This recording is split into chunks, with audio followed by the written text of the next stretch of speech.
అందరికీ నా హృదయపూర్వక నమస్కారాలు. కూటమి ప్రభుత్వం అధికారంలోకి వచ్చి దాదాపు 60 రోజులు కావస్తుంది. నేను పంచాయతీరాజ్ శాఖ, అటవీ శాఖ బాధ్యతలు స్వీకరించిన తర్వాత పంచాయతీ శాఖకు సంబంధించి చాలా రివ్యూలు చేశాం. రూరల్ వాటర్ సప్లై, రోడ్లకు సంబంధించి చాలా రిపోర్ట్స్లో తెలియజేస్తూనే వచ్చాను. ఏ స్థాయిలో నిధులు సరిగ్గా పంపిణీ జరగలేదు, వచ్చినా దాని దుర్వినియోగం జరిగినాయి. ఈ పరిస్థితుల్లో కూటమి ప్రభుత్వం చాలా చిత్తశుద్ధితోటి ఈ పంచాయతీరాజ్ వ్యవస్థని బలోపేతం చేయాలి అని చెప్పి చాలా బలమైన నిర్ణయం తీసుకున్నాం. దాంట్లో భాగంగానే 3 కీలకమైన నిర్ణయాలు తీసుకున్నాం. ఒకటి, ఆగస్టు 15 ఈ జెండా పండుగకి సంబంధించి. 2, మనకి జాతీయ ఉపాధి హామీ పథకానికి సంబంధించి ఒకటే రోజున 13,326 పంచాయతీల్లో గ్రామసభ తీర్మానాలు జరగాలి. ఆ దిశగా అడుగులు వేస్తూ ఉన్నాం. ఈ గ్రామసభ తీర్మానం అంటే ఏంటంటే, జాతీయ ఉపాధి హామీ పథకం ద్వారా వచ్చే కేటాయించిన పనులకు కానీ నిధులకు కానీ ఆ ప్రజాప్రతినిధులు, ఆ ఎమ్మెల్యేలు కానీ, గ్రామ సర్పంచులు కానీ, పంచాయతీ సర్పంచులు కానీ, ఆ పంచాయతీలో ఉన్న ప్రజలు కూడా అందరూ ఏకగ్రీవంగా అంటే ఏ పనులు జరగాలి, జాతీయ ఉపాధి హామీ పథకానికి సంబంధించిన ఆ పనులకి మన గ్రామాల్లో ఏ పనులు జరగాలి, ఏ పనులకి ఆ నిధులు కేటాయించాలి, ఈ దృష్టిలో గ్రామసభ తీర్మానం జరుగుతుంది. విడివిడిగా కాకుండా ఒకటే రోజున 13,326 పంచాయతీల్లో ఒకటే రోజున గ్రామసభ తీర్మానాలు జరగాలని కీలకంగా ఆదేశించడం అయినది. ఆ విధంగా ముందు ఒకటి చేస్తూ ఉన్నాం. రెండవది, జల్ జీవన్ మిషన్. అంటే ప్రతి ఇంటికి కుళాయి అనేది ప్రధానమంత్రి గారి ఆకాంక్ష, ఆశయం. ఏ ప్రభుత్వం కనీసం మానవ హక్కు ఇది. అలాంటి జల్ జీవన్ మిషన్కి సంబంధించి గత 5 సంవత్సరాలుగా ఎక్కడ కూడా సంతృప్తికరంగా గత ప్రభుత్వం చేయలేదు. రాష్ట్రంలో గ్రామీణ తాగునీటి సరఫరా ఇది అసలు ఏ స్థాయిలో ఉంది? ఉదాహరణకి జల్ జీవన్ మిషన్ కింద ఒక దాదాపు 27,000 కోట్లు ఖర్చు చేయాల్సి వస్తే గత ప్రభుత్వం 4,000 కోట్లే ఖర్చు చేస్తుంది. ఆ 4,000 కోట్లు ఖర్చు కూడా పెట్టిన విధానం ఏ స్థాయిలో ఉంది? నిజంగా నీటి సరఫరా అవుతుందా? ఉదాహరణకి చాలామంది ఎమ్మెల్యేలు అందరూ కూడా నా దృష్టికి తీసుకొచ్చిందా కూడా, నాకు వాళ్ళు ఇచ్చే ఈ పిటిషన్స్ కానీ ఇవన్నీ కూడా ఏం తెలియజేస్తున్నాయంటే, పంచాయతీల్లో కానీ గ్రామాల్లో కానీ జేజే మిషన్ కింద పైప్ లైన్లు వేశారు, కానీ దానికి ఆ నీటి సరఫరా ఉండే ఇది లేదు, దానికి వాటర్ సోర్స్ లేకుండా పైప్ వేసి వెళ్ళిపోయారు.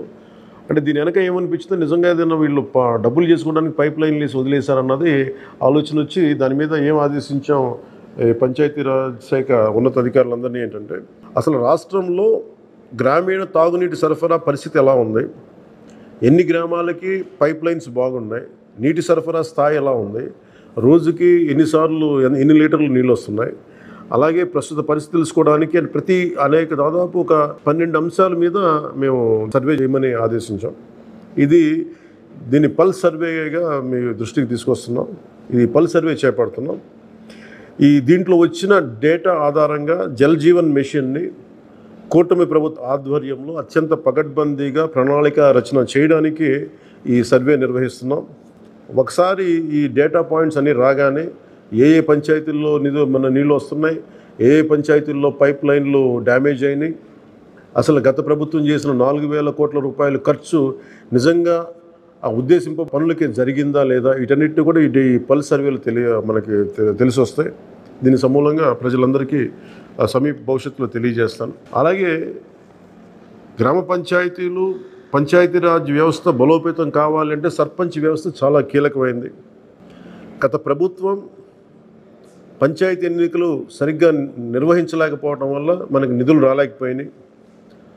చాలాసార్లు మేము అధికారంలోకి రాకముందు పంచాయతీ మనకి సర్పంచ్లందరూ మా దృష్టికి తీసుకొచ్చింది ఏంటంటే, కనీసం మాకు బ్లీచింగ్ పౌడర్ కూడా మాకు కొనుక్కునే డబ్బులు లేవు మా దగ్గర. వాళ్ళ అకౌంట్లో పడ్డా కానీ డబ్బులు ఈ ప్రభుత్వం ఈ డిస్కౌంట్స్ అని చెప్పి డబ్బులు తీసేసుకున్నారు.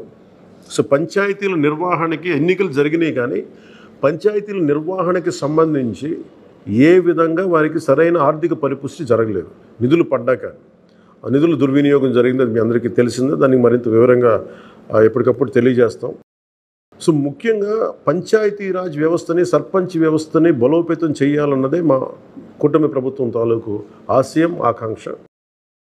దాంట్లో భాగంగా ఇప్పటిదాకా గత 30 సంవత్సరాలుగా, గత 1990 నుంచి ఇప్పటిదాకా ఎప్పుడు మన 15 ఆగస్టు పండగ జరపడానికి ఇప్పటిదాకా నిధులు ఎప్పుడు సమకూర్చలేదు.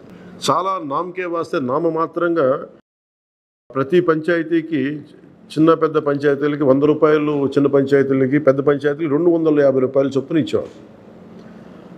ఒకవైపేమో గాంధీ గారి కలల కన్నా పల్లెలు పట్టుకొమ్మలు అంటూ ఉంటాం, గ్రామీణ స్వరాజ్యం అని మాట్లాడతాం. కానీ ఎన్నికల్లో నిలబడ్డ పంచాయతీ సర్పంచ్కి మటుకు జెండా పండుగ నిర్వహించాలంటే వాళ్ళకి ఇచ్చే డబ్బులు 100 రూపాయలు, 250 రూపాయలు. ఈ రివ్యూ మీటింగ్స్లో మాకు తేలింది ఏంటంటే 100 రూపాయలకి, 250 రూపాయలకి 13,326 పంచాయతీల్లో ఏం చేయగలరు? మేము ఒకటే ఆదేశించాను, రాగానే చాలా ఘనంగా జరుపుకోవాలి. గాంధీ గారి ఈ గ్రామ స్వరాజ్యాన్ని నిజంగా మనం ముందుకు తీసుకెళ్లాలంటే ఆ స్టేట్మెంట్ చాలా బలంగా ఇవ్వాలి. 1994లో ఇచ్చిన జీవో 100 రూపాయలు, 250 రూపాయలు, ఒకటి స్వాతంత్ర దినోత్సవానికి, 2 గణతంత్ర దినోత్సవానికి, వాటిని పెంపొందించేలాగా, వాటిని పెంచేలాగా ఒక కీలకమైన నిర్ణయం తీసుకుంది ఈ కూటమి ప్రభుత్వం. ప్రతి ఒక్క పంచాయతీలో సర్పంచులు తలెత్తుకొని సగౌరవంగా జెండా వందనం చేసేలాగా రాష్ట్రంలోని ఎన్డీఏ ప్రభుత్వం నిర్ణయం తీసుకుంది. ఆగస్టు 15న స్వాతంత్ర దినోత్సవ వేడుకల నిర్వహణకు నిధులు కొరత లేకుండా చేశాం. చిన్న పంచాయతీలకి 10,000 రూపాయలు, మేజర్ పంచాయతీలకి 25,000 రూపాయల చొప్పున నిధులు సమకూరుస్తున్నాం. దానికోసమని జీవోను కూడా రిలీజ్ చేశాం. దీనిని పంచాయతీ సర్పంచులు దీన్ని పూర్తిగా సద్వినియోగం చేసుకోమని నేను విన్నవించుకుంటా ఉన్నాను. ఇప్పటి వరకు పంచాయతీలకి ఇంత పెద్ద స్థాయిలో ఆగస్టు 15, జనవరి 26 వేడుకలకు నిధులు ఇచ్చింది లేదు. 34 సంవత్సరాలుగా 1990 నుంచి ఈ మొత్తం ఇప్పటిదాకా పెంచలేదు.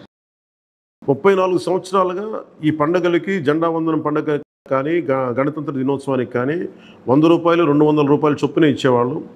ఈ మొత్తాన్ని గణనీయంగా పెంచాలని చెప్పి కూటమి ప్రభుత్వం నిర్ణయం తీసుకొని జీవో జారీ చేసింది. 13,326 పంచాయతీల్లో ఘనంగా, గౌరవంగా స్వాతంత్ర దినోత్సవ వేడుకలు సాగాలన్నదే మా కూటమి ప్రభుత్వం ఉద్దేశం. ఇప్పటి వరకు సర్పంచులు అతి స్వల్ప మొత్తాలతో వేడుకలను ఘనంగా చేయలేకపోయేవాళ్ళు. ఈ విషయం నా దృష్టికి వచ్చింది రివ్యూస్లో. దీనిపైన ఉన్నతాధికారులతో మాట్లాడి ఏ దశలోనూ ప్రజలు ఎన్నుకున్న సర్పంచుల ఆత్మగౌరవం తగ్గకుండా దేశంలో పవిత్రమైన 15 ఆగస్టు గణతంత్ర వేడుకలు గర్వంగా చేసుకునేలాగా, సగర్వంగా చేసుకునేలా చర్యలు తీసుకొని చాలా స్పష్టంగా ఆదేశాలు ఇచ్చారు. ఆ దిశగానే నిర్ణయం చేశాం. 5,000 లోపు ఉన్న జనాభా ఉన్న గ్రామాలకి 10,000 రూపాయలు, 5,000 పైబడ్డ జనాభా ఉన్న గ్రామాలకి 25,000 రూపాయల చొప్పున నిధులు అందిస్తాం.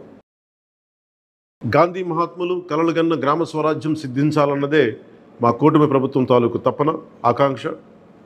అందులో భాగంగానే పంచాయతీలకి తీర్చిదిద్దే ప్రక్రియకు శ్రీకారం చుట్టాం. ఈ ఆగస్టు 15 నుంచి పారిశుద్ధ నిర్వహణ, రక్షిత తాగునీటి సరఫరా, మౌలిక వసతులతో కల్పనతో గ్రామాల సర్వతోముఖాభివృద్ధి దిశగా అడుగులు వేస్తున్నాం. గౌరవ సర్పంచులందరికీ నా విజ్ఞాపన, ప్రభుత్వం నుంచి విన్నపం, ఆగస్టు 15 నాటి వేడుకల్లో అందరి భాగస్వామ్యం ఉండాలి.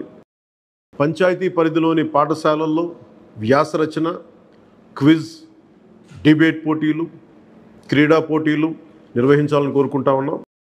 ఉపాధ్యాయులు భాగస్వామ్యంతో వీటిని నిర్వహించాలని కూడా ఆదేశాలు ఇచ్చాం. గ్రామంలో స్వాతంత్ర సమరయోధులు, రక్షణ రంగంలో పనిచేసిన వారు, ముఖ్యంగా పారిశుద్ధ్య కార్మికులకు సత్కారాలు చేయాలి. గౌరవ ప్రధానమంత్రి గారు ఇప్పుడు కూడా పారిశుద్ధ్య కార్మికులకి ఏ స్థాయిలో గౌరవించారో అందరికీ తెలిసిందే. రాష్ట్ర ఎన్డీఏ ప్రభుత్వం కూడా ఆ దిశలోనే గౌరవ ముఖ్యమంత్రి శ్రీ నారా చంద్రబాబు గారి ఆధ్వర్యంలో పారిశుద్ధ్య కార్మికులకు అదే గౌరవం ఇవ్వడం జరుగుతుంది. సో ఈ విధంగా మేమందరం బలంగా, చాలా కీలకంగా పనిచేస్తూ ముందుకెళ్తున్నాం. దీని అందరికీ ప్రజలందరూ ఆశీస్సులు కావాలి. సర్పంచుల్ని, సర్పంచ్ వ్యవస్థని, పంచాయతీరాజ్ వ్యవస్థని బలోపేతం చేసే విధంగా ఈ ప్రభుత్వం ఉంటుందని మీ అందరికీ తెలియజేసుకుంటూ, ఒకే ఒక విన్నపం, ఇది పర్యావరణానికి పరిమితులకు లోబడి పర్యావరణ పరిరక్షించేలా ఈ పండుగ ఉండాలి. ప్లాస్టిక్ వాడటం కంటే కూడా జెండాలకి ఆల్టర్నేట్గా మన ముఖ్యంగా మన చేనేత జెండాలు ఏదైనా వాడండి. అలాగే ఇప్పుడు నేను పెట్టుకుంది కూడా పర్యావరణానికి హాని కలిగించింది. ఇది దీంట్లో సీడ్ ఉంటుంది, దీంట్లో ప్లాంట్ అని చెప్పి ఒక సంస్థ ఏదో ఉంది, వాళ్ళు ఇచ్చింది. మేము ఈ స్థాయిలో మీకు దొరికినంత దాంట్లో పర్యావరణాన్ని పరిరక్షించేలాగా ప్లాస్టిక్, మన జెండా పండుగ అని చెప్పి ప్లాస్టిక్ అంతా రోడ్ల మీద పడేస్తాం. అలా కాకుండా చాలా బాధ్యత తొందరగా జరుపుకోవాలి అని తెలియజేసుకుంటూ సెలవు తీసుకున్నాను. జై హింద్.